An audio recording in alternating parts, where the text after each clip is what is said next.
După ce am terminat facultatea, eu în timpul facultății am dat naștere primului copil și până la 40 de ani m-am ocupat exclusiv de creșterea copiilor mei. Sunt mama a 6 copii cu vârste între 12 și 30 de ani. Cariera mea am început-o după 40 de ani. La 41 de ani am început să studiez coaching pe un model american.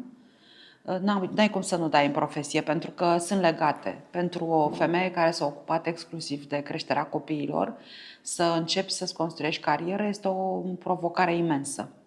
Pentru că trebuie să deblochezi niște lucruri din creier care sunt foarte mari. Se fac niște blocaje acolo uriașe. Am lucrat cu blocajele astea în mințile multor mame care vor să facă ceva cu viețile lor după ce au văzut că stăpânesc foarte bine partea asta cu creșterea copiilor și mai ales când au simțit că nu au lăsat lucruri împlinite în propriile lor vieți. Deci să împlinești și partea asta profesională este important dacă este o voce în tine care o cere.